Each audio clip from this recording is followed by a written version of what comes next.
a humble hatchback became a people's performance hero, thanks to the exploits of this.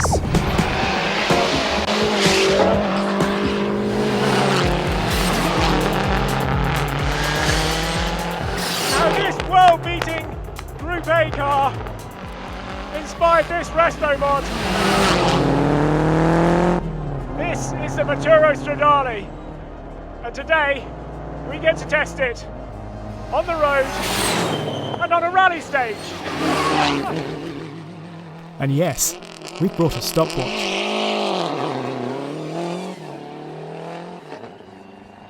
If this film enters your Grale or restos your mod, then do please think about joining the Hagerty Drivers Club. You get an award-winning magazine and myriad other benefits. To find out more, just click on the link below.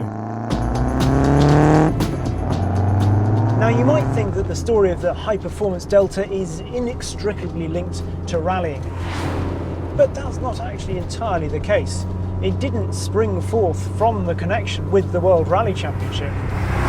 The Delta was launched in 1979, and it wasn't for another 4 years that we saw a high-performance version, the HF, which stands for High Fidelity and was a tag that had been used by Lancia for many years. That was a turbocharged car, but front-wheel drive. A couple of years later, in 1985, it got an update with the HF Turbo, which was still turbocharged just like the previous one, and we still had no four-wheel drive.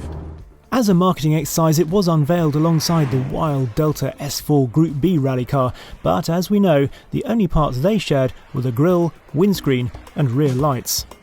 Then we come to 1986, and this is where things get really interesting, but also a lot of luck comes into it for Lancia. You see, they launched the HF four-wheel drive, which uses the four-wheel drive system from the Delta S4, so a clear connection to rallying here. Viscous coupling in the middle and a Torsen diff at the rear, albeit rejigged for a transversely orientated engine in the front. Perfect for Group A, which would come in 1987, except Lancia hadn't seen this coming, because the car was launched in April and the Toivonen and Cresto crash, which saw the end of Group B, didn't happen until May. When the FIA announced the change to Group A regs and the need to build 5,000 cars, Lancia suddenly realised they had just unveiled the perfect platform.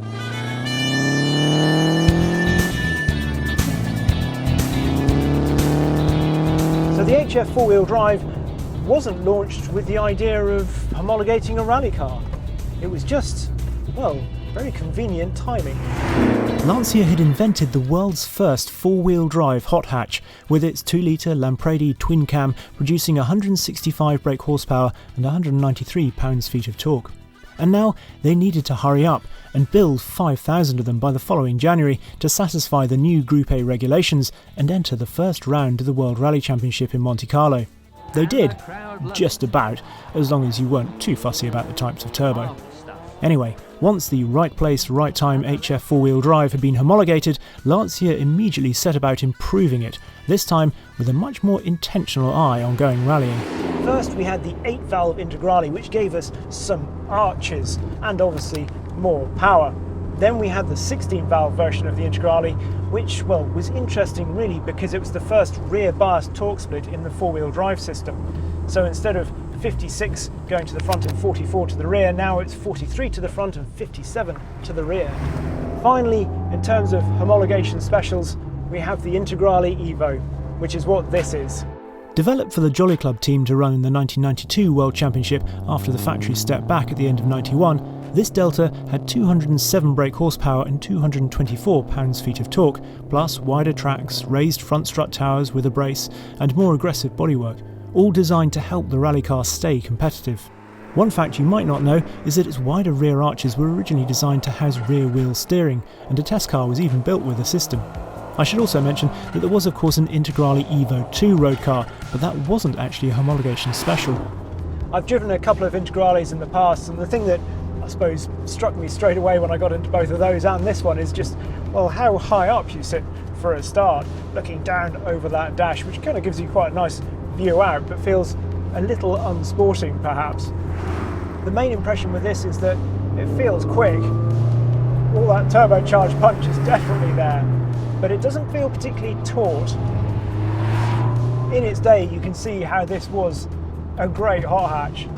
However, what you shouldn't be fooled into thinking is that this homologation special road car somehow possesses the same performance as the real deal.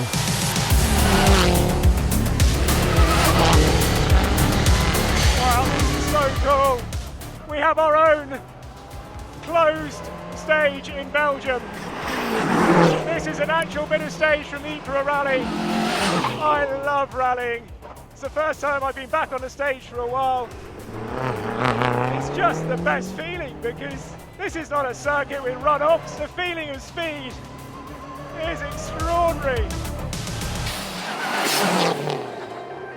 Fettled by Dutch company Maturo competition cars, this is a Group A Lancia Delta Integrale Evo, the ultimate version of the most successful rally car of all time. And although there was a crucial symbiotic relationship between road and rally, this is much more than just a road car with a martini frock and some 4-stud dancing shoes. 6 manufacturers' championships back to back. 4 drivers' championships, 87, 88, 89 and 91. 2 for Juha Kankkunen, 2 for Miki Biasio. 46 rally wins overall for the Delta. Initially in 1986, the Delta had real opposition in the form of the other Group A cars that had already been rallying in the Group B era. But soon it was clear that even the greats like the Ford Sierra RS Cosworth, Audi 200 Quattro and BMW E30 M3 were no match for the new Lancia. It was utterly dominant this. And while everyone saw Group B as being, well, the ultimate obviously, and thought this would be terribly slow afterwards, actually, within a very short space of time, these Group A cars were every bit as quick as the Group B cars, thanks to improved tyre technology, better suspension, better dampers, even though it didn't have as much power. Although they did have more power than the authorities had envisaged. This is meant to have 300 brake horsepower. That's what the FIA wanted. But that was very much seen as, well, a lower limit by the manufacturers. A base level. Obviously after Group B, which was seemingly the category almost without any rules, at least that's how it seemed at times. This, Group A, well, it was the category where rules were broken. Lancia's biggest rivals, Toyota, were famously banned for using an ingeniously illegal air restrictor, but they almost certainly weren't the only ones up to something. Just the ones that got caught in the most spectacular fashion. One of my favourite stories comes from the San Remo rally in 1991, where Toyota engineers noticed, well, a certain uplift in performance from the slightly ageing Lancias. People also noticed that at every service point, the fire extinguishers were being changed in all 4 cars. Why might this be? Well, if you have a plumbed-in system and you hide nitrous oxide or NOS in these, then it's an easy way of delivering it potentially into the engine bay. Of course, this is all rumour, but it was all over the service park. So mid-rally, when a couple of Toyota engineers walked through the service park, one of the Lancia mechanics ran over, grabbed a fire extinguisher like this and sprayed it in front of the Italian press saying, "Look, look, it's just foam."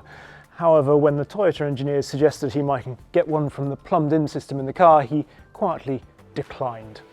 But for all the rule bending, these Group A machines were visually more relatable to cars that the public could see every day.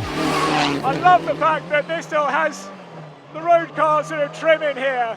That is so Group A to me. This is so much fun. The box, the dog box is incredible to use. Love it through here, hook it in, take the cuts. You need to get on the throttle early, no anti-lag in this. There was in period, but this hasn't got it at the moment, so you just need to be on the throttle early and get that boost building. Try and short shift quite early, about 5.5 in this, just stay in the boost, stay on the torque. I love the fact that down this bumpy bit of road, it just copes with it. I mean, this is barely wider than the car itself. And now we've got limb slip diff in the front as well, plated diffs all round. Not as sophisticated as modern R5, but give you a load of confidence even in the wet. All my dreams of being Juha Kankkunen right now, alive and well. What an experience. How's a restomod going to live up to this? The Maturo Stradale thinks it has the answer. Straight away when you get into this, you know that it is much more closely related to the rally car than the standard Integrali Evo.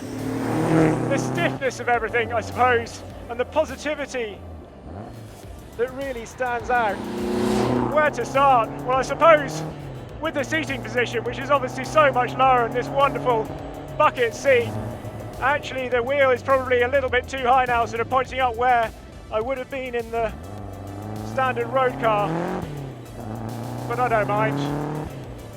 It feels so alive, this. You can feel all the diffs working now. Obviously, unlike the road car, but like the rally car, we've got limit slip diffs both front and rear. We've actually got more power than in the rally car.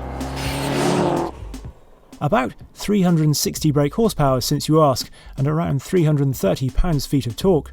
The Stradale also has the same in-track suspension as the rally car, although electronically adjustable tractive units are also being offered to customers. And to give you some idea of the difference between a Stradale and a standard road car, here's a comparison of their rear dampers. It's no wonder they're so different to drive.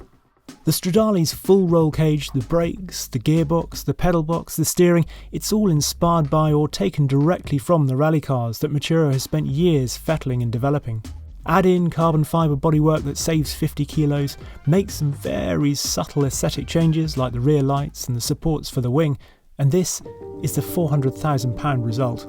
Based on the outskirts of Vegel to the north of Eindhoven, Maturo is not a big company, but what it has produced in a relatively short period of time is very impressive.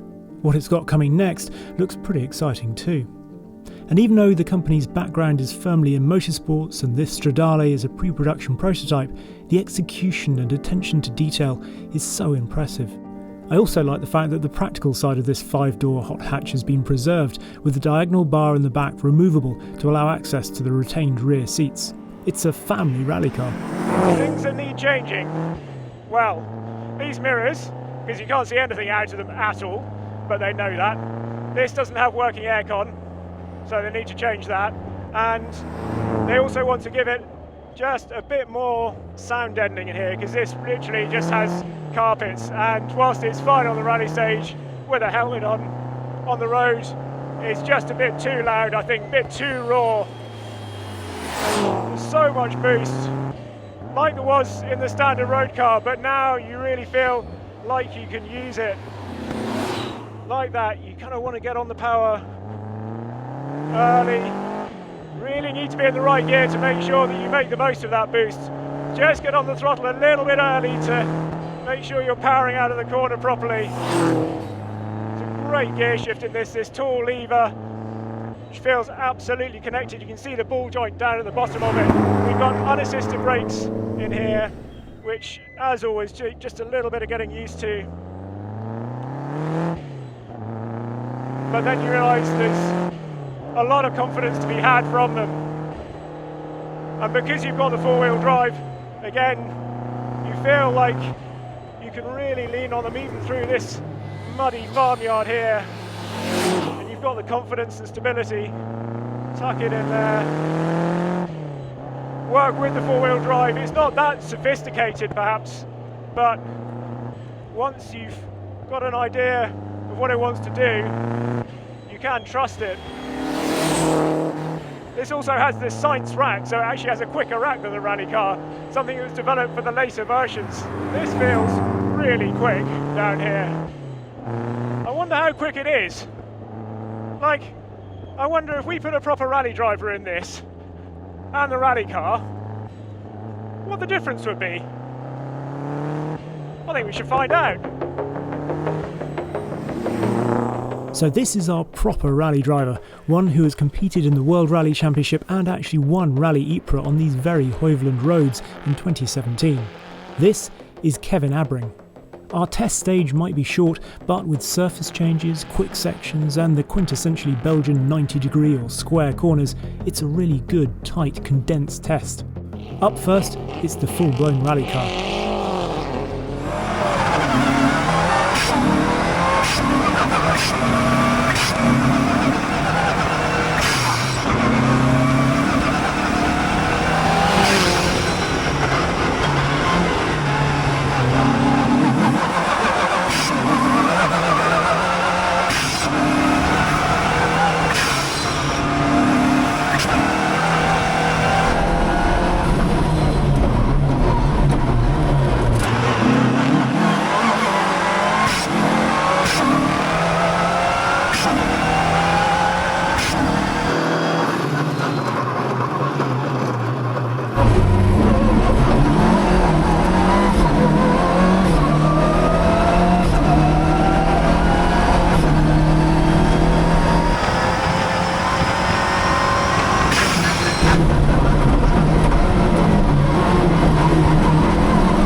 Time for the Maturo Stradale. Typically, a few spots of rain appeared as Kevin swapped seats, but not enough to cause too many issues. Here comes the countdown.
So how did it shake out? Well, prior to doing the runs, Kevin's prediction was a gap of about 5 seconds over our 2 kilometre stage in favour of the rally car.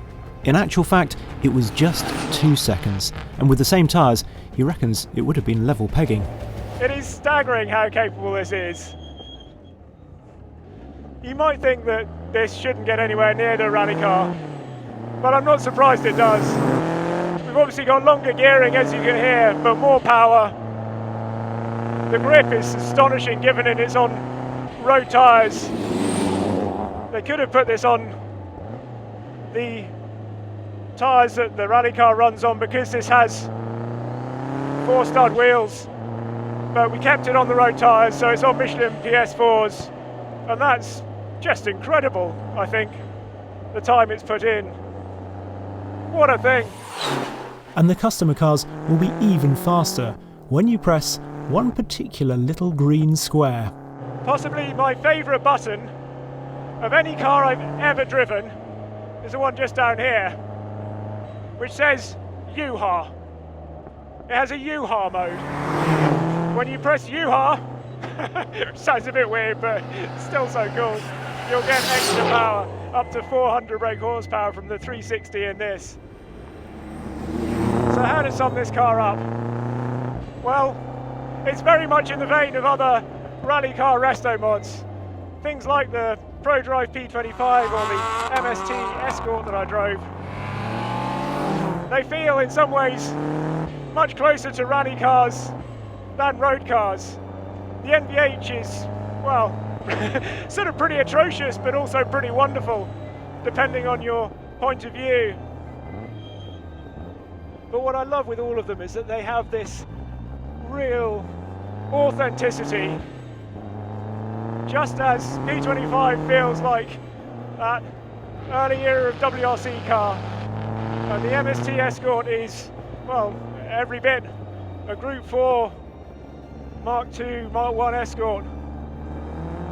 This, as I now know, is every bit a Group A Lancia Delta Integrale. A resto mod that respects the road car it's based upon, but lives up to the legend of the most successful rally car of all time.